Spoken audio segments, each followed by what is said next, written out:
சிவந்திபுரம் மனோன்மணி சித்தர் பீடத்தில் மகா கும்பாபிஷேகம் கோலாகலம், திரளான பக்தர்கள் தரிசனம். நெல்லை மாவட்டம் அம்பாசமுத்திரம் அருகே உள்ள சிவந்திபுரம் பழைய பாபநாசம் கோவில் அருகே உள்ள பாட்டு சித்தர் ஸ்ரீ மனோன்மணி சித்தர் பீடத்தில் 27 அடி உயர அகஸ்திய பெருமாள் சிலை, 96 அடி உயர வாலைக்குமரி மனோன்மணி சிலை மற்றும் தர்மசாஸ்தா திருக்கோவிலின் 19ஆம் ஆண்டு விழா மற்றும் மகா கும்பாபிஷேக பெருவிழா நேற்று மிக சிறப்பாக நடைபெற்றது.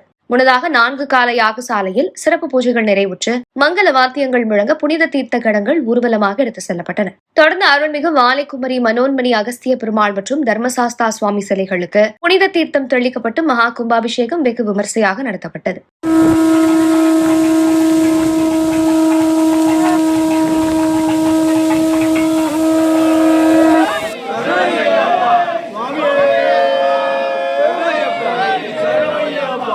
இவ்விழாவில் தமிழகம் மற்றும் வெளிநாடுகளிலிருந்து வருகை தந்த ஆயிரக்கணக்கான பக்தர்கள் கலந்து கொண்டு சங்கு சத்தம் முழங்க ஓம் நம சிவாய, வெற்றிவேல் முருகனுக்கு ரோகரா, ஓம் சக்தி பராசக்தி கோஷத்துடன் சுவாமி தரிசனம் செய்தனர். ஆயிரக்கணக்கான பக்தர்கள் இந்த கும்பாபிஷேக விழாவை காண வருவதை ஒட்டி பல்வேறு சிறப்பு ஏற்பாடுகள் செய்யப்பட்டிருந்தது. குறிப்பாக பக்தர்களுக்கு தேவையான குடிநீர், தங்கும் இடம், வாகன நிறுத்தும் இடம் உள்ளிட்ட அனைத்து அடிப்படை வசதிகளும் செய்யப்பட்டிருந்தன. மேலும் வருகை தந்த பக்தர்கள் அனைவருக்கும் 3 வேளையும் சிறப்பு அன்னதானம் வழங்கப்பட்டது.